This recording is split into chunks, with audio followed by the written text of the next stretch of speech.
روژه کله فرض شوه؟ سلامونه ملګرو، په دې هیله چې روغ او جوړ به وئ. زموږ یوټیوب چینل ته ښه راغلاست.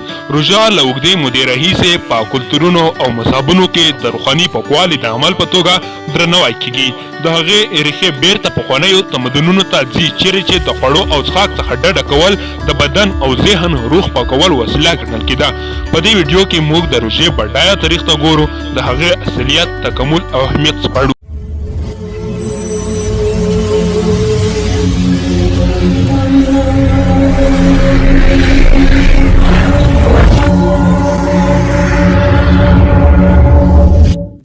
د روژې اصل. د روژې دود زرګونه کاله پخوانی دی. د شواهدو سره چې په پخوانیو متنو او لرغونو اثارو کې موندل شوي، په لرغوني مصر کې روژه د مذهبي رسمونو سره تړلې وه چې باور یې د خدای سره د اړیکو اسانتیا ده. په ورته ډول په لرغوني یونان کې روژه د روحاني وضعیت او داخلي همغږۍ د ترلاسه کولو لپاره د یوې لارې په توګه لیدل کېده. روژه په مذهبي روایاتو کې د نړۍ ډیری لوی مذهبونه روژه په خپلو روحاني عملونو کې شاملوي. په یهودیت کې روژه د یوم کیپور په ورځ، د کفرې په ورځ د بخښنې او روحاني تجدید لپاره د یوې لارې په توګه ساتل کیږي. په عیسویت کې روژه د لینډ په جریان کې لیدل کیږي. د انعکاس یوه دوره چې ایسټر ته ځي په صحرا کې د عیسی مسیح د روژې سمبول دی.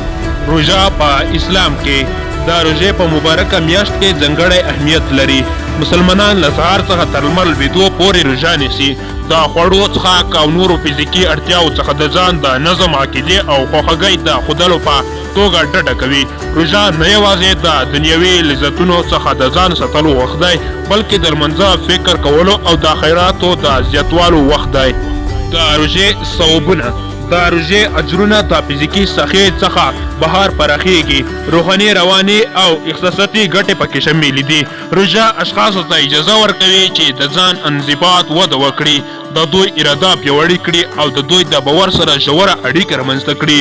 دا د ځان د تفتیش، ځان پوهاوي او شخصي ودې لپاره فرصت وړاندې کوي. د خپلو معنوي ګټو سربیره روژه د مختلفو روغتیایي ګټو سره تړاو لري، په شمول د میټابولیک روغتیا ښه والی، د معافیت، فعالیت وده او د اوږد عمر زیاتوالی. څېړنې وړاندیز کوي چې وقفې روژه په ځانګړې توګه کیدای شي د حجرو ترمیم ته وده ورکړي، سوزش کم کړي او د وزن مدیریت ملاتړ وکړي. روژه کله فرض شوه؟ د روژې فرضیت په مذهبي دودونو او تاریخي شرایطو کې توپیر لري.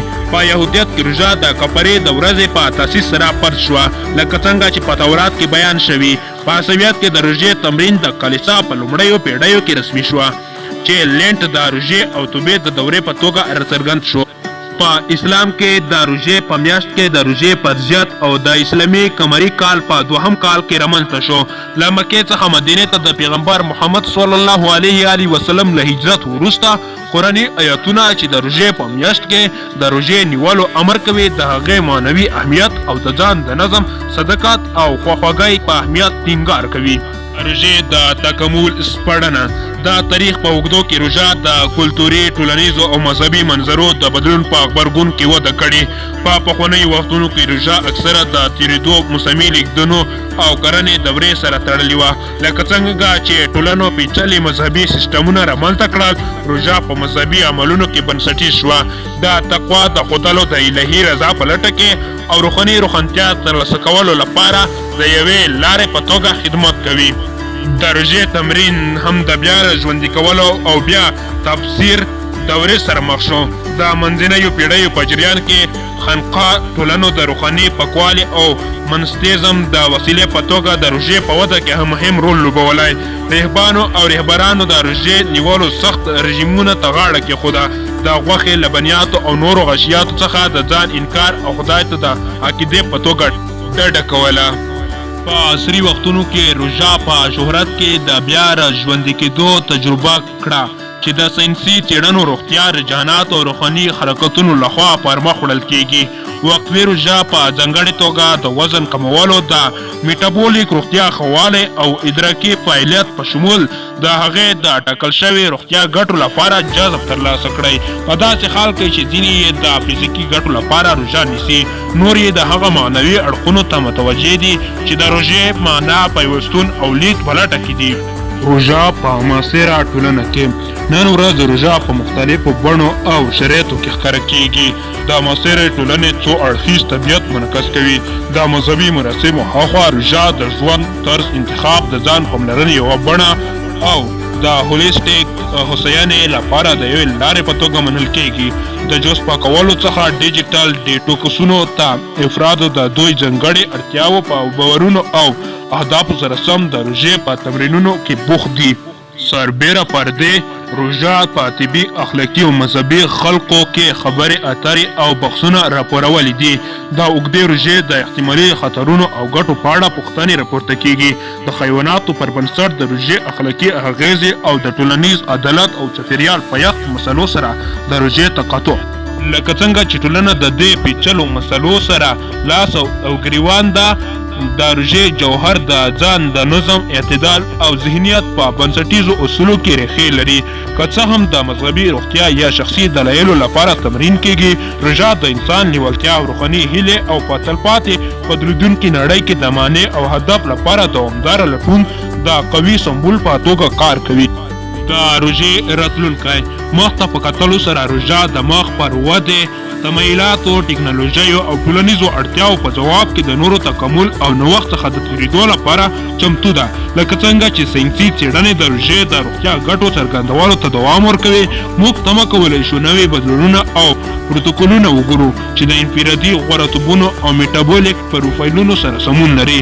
د جینټیک مارکرونو پر اساس د شخصي روژه نیولو رژیمونو څخه نیولې تر نوي روژې ماتونکو رژیمونو پورې د روژې راتلونکي د دودیز چلند لپاره ژمنې لري چې د احتمالي خطرونو کمول پر مهال د روغتیايي پایلې غوره کوي.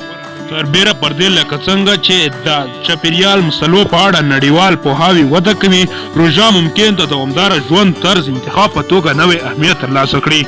د نبات پر بنسټ د روژې نیولو کړنې لکه ویګنیزم او سبزیجات نه یوازې روغتیايي ګټې وړاندې کوي، بلکې د چاپیریال ګټې هم وړاندې کوي. د خوړو تولید او مصرف پورې تړلی کاربن فوټ پرینټ کموي.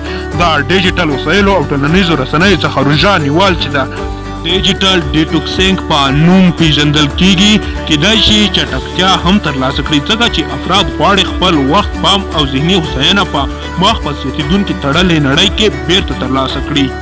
د نړیوال همغږۍ د لارې په توګه روژې نیول د خپل انفرادي او ټولنیز اړخونو هاخوا روژه په نړیواله کچه د لوی تفاهم، رحم او یووالي د پیاوړتیا وړتیا لري. د کلتوري تنوع او بین المذهب ډیالوګ لخوا په مخ په زیاتېدونکې توګه تړل شوې نړۍ کې روژه د یو ګډ تار په توګه کار کوي چې د توپیرونو څخه تیریږي او د مختلفو ټولنو ترمنځ یووالي ته وده ورکوي. د ګډه روژو تجربو له لارې د مختلفو شلیدونو خلک کولی شي د یو بل دودونو او باورونو لپاره خواخوږي، درناوی او ستاینه وکړي.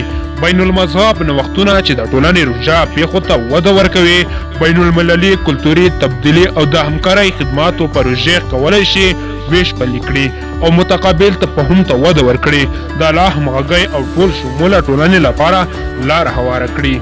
سربیره پردې روژه د ټولنیز بدلون او ډلهییز عمل لپاره د تسلط په توګه کارول کیدای شي. د بشر دوستانه لاملونو او مدافع هڅو سره د روژې د عملونو په ترتیب سره افراد او ټولنې کولی شي خپل اغیز پراخ کړي او د نړیوالو ننګونو لکه لوږه، بېوزلي او چاپیریال تخریب په نښه کړي. د خیرات، دوامدار پرمختګ او د سولې جوړونې نوښتونو لپاره چټک کمپاینونه د دې وړتیا لري چې خلک د ګډو ارزښتونو او هیلو په شاوخوا کې متحرک کړي، په محلي، ملي او نړیوال کچه مثبت بدلون هڅوي. داسې نړۍ کې چې د پیچلي جیوپولیټیکل تاوتریخوالي، ټولنیز اقتصادي توپیرونو او چاپیریال بحرانونو سره مخ دي، روژه د پخلاینې، شفاهي او ډلهییز بدلون لپاره لاره وړاندې کوي. د رحم، سخاوت او پیوستون د نړیوالو اصولو په منلو سره چې د روژې په دودونو کې ځای لري، انسانیت کولی شي د ویره، تعصب او ویش له خنډونو سره توپیر شي او دا ټولنو لپاره د یو عادلانه سوله ییز او باثباته راتلونکي په لور لاره هواره کړي، لکه څنګه چې موږ د روژې بډایه تاریخ او ژور اهمیت ته انعکاس ورکوو. راځئ چې د هغې ځواک وپېژنو چې د ښه نړۍ په لور زموږ په ګډ سفر کې موږ ته وده ورکړي، الهام ورکړي او متحد کړي د روژې په نیولو سره د یو بدلون کوونکي عمل په توګه چې بدن، ذهن او روح تغذیه کوي. موږ کولی شو د سولې، عدالت او همغږۍ تخم وکرو چې د راتلونکو نسلونو لپاره به وده ومومي. ګرانو ملګرو، دا و زموږ د نن ورځې ویډیو. که ویډیو مو خوښه شوې وي ویډیو لایک کړئ او که په چینل کې نوی وای چینل سبسکرایب کړئ او په څنګ کې د زنګ نشان باندې کلیک وکړئ ترڅو زموږ هره نوې ویډیو تر تاسو در ورسیږي. مننه له لیدو څخه مو.